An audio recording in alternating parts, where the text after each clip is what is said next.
Hi అండి, అందరూ ఎలా ఉన్నారు? ఈరోజు వీడియోలో చికెన్ ముంతాజ్ కర్రీ బావర్చి స్టైల్లో ఎలా చేశానో చూపిస్తాను. ఇది చాలా టేస్టీగా ఉంటుంది. స్మూత్ గ్రేవీతో రెస్టారెంట్లో తిన్న ఫీలింగే వస్తుంది. వీడియోలోకి వెళ్లే ముందు మా వీడియోకి ఒక లైక్ ఇవ్వండి, అలాగే మా ఛానల్ని సబ్స్క్రైబ్ చేసుకోండి. ఇప్పుడు ఎలా చేయాలో చూసేద్దాం. ముందుగా స్టవ్ మీద కడాయి పెట్టుకుని ఒక 4 టేబుల్ స్పూన్ల ఆయిల్ వేసి, ఆయిల్ వేడయ్యాక మీడియం సైజ్ 3 ఉల్లిపాయలని ఇలా సన్నగా కట్ చేసుకుని వేసుకుని ఎర్రగా అయ్యేంత వరకు ఫ్రై చేసుకోవాలి. ఉల్లిపాయలు ఇలా ఎర్రగా వేగిన తర్వాత సన్నగా కట్ చేసుకున్న టమాటా ముక్కలు అలాగే పచ్చిమిర్చి ముక్కలను కూడా వేసుకోవాలి. టమాటాలు కూడా ఒక 5-6 నిమిషాలు ఉడికిన తర్వాత ఒక ప్లేట్లోకి తీసుకుని చల్లారనివ్వాలి. ఇప్పుడు అదే కడాయిలో ఒక అనాస పువ్వు, 4 ఇలాచీలు, ఒక 5-6 లవంగాలు, ఒక 2 ఇంచులు దాల్చిన చెక్క, అలాగే కొద్దిగా మిరియాలు వేసుకుని అవి కొంచెం వేగిన తర్వాత ఉప్పు పసుపు వేసి శుభ్రంగా 4-5 సార్లు కడుక్కున్న 1 కిలో చికెన్ని వేసుకోవాలి. చికెన్ ఉడికి ఇలా నీరు దిగిన తర్వాత ఫ్రెష్గా అప్పటికప్పుడు మిక్సీ పట్టుకున్న అల్లం వెల్లుల్లి పేస్ట్ని 1 స్పూన్ వేసుకోవాలి.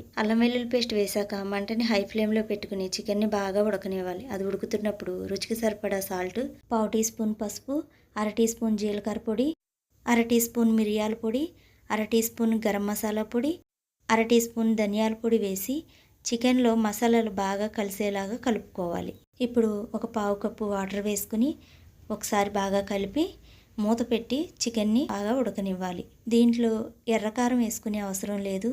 మిరియాల పొడి అలాగే పచ్చిమిర్చి పేస్ట్ చేసాం కాబట్టి అవి వేసుకుంటే సరిపోతుంది. అంతగా సరిపోదు అనిపించినప్పుడు కొంచెం మిరియాల పొడి వేసుకుంటే సరిపోతుంది. చికెన్ ఉడికేలోపు చల్లారిన ఉల్లిపాయ టమాటాలని ఒక మిక్సీ జార్లోకి వేసుకుని మెత్తగా పేస్ట్ చేసుకోవాలి. మిక్సీ పట్టుకున్న పేస్ట్ని ఉడుకుతున్న చికెన్లో వేసి బాగా కలిపి ఆయిల్ పైకి తేలేంత వరకు మూత పెట్టి ఉడికించుకోవాలి.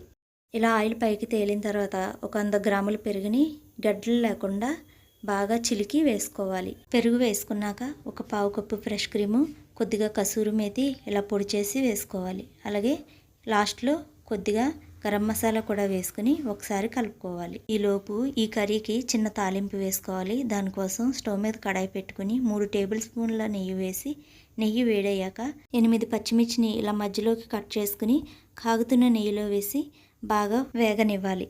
పచ్చిమిర్చి ఇలా వేగిన తర్వాత కర్రీలోకి వేసుకుని మూత పెట్టి 5 నిమిషాలు సిమ్లో ఉడికించుకోవాలి. 5 నిమిషాలు అయిన తర్వాత స్టవ్ ఆఫ్ చేసుకొని సర్వ్ చేసుకోవడమే. ఇంతేనండి, సింపుల్గా రెస్టారెంట్ స్టైల్లో chicken Mumtaz curry ready. Smooth గ్రేవీతో చాలా టేస్టీగా ఉంటుంది ఈ కర్రీ. దీన్ని రోటీ, చపాతీ, బటర్ నాన్తో దేంతో తిన్నా చాలా బాగుంటుంది. రెస్టారెంట్ టేస్ట్కి ఏమాత్రం తీసిపోకుండా చాలా బాగుంటుంది. బయట తెచ్చుకొని తినే కన్నా ఇలా ఇంట్లోనే హెల్తీగా చేసుకుంటే చాలా బాగుంటుంది. మీరు తప్పకుండా ట్రై చేయండి, మీకు కూడా నచ్చుతుంది. ఇంతేనండి వీడియో. మా వీడియో కనుక మీకు నచ్చినట్లయితే లైక్ చేయండి, షేర్ చేయండి, ఇంకా మా ఛానల్ని సబ్స్క్రైబ్ చేసుకోండి ప్లీజ్.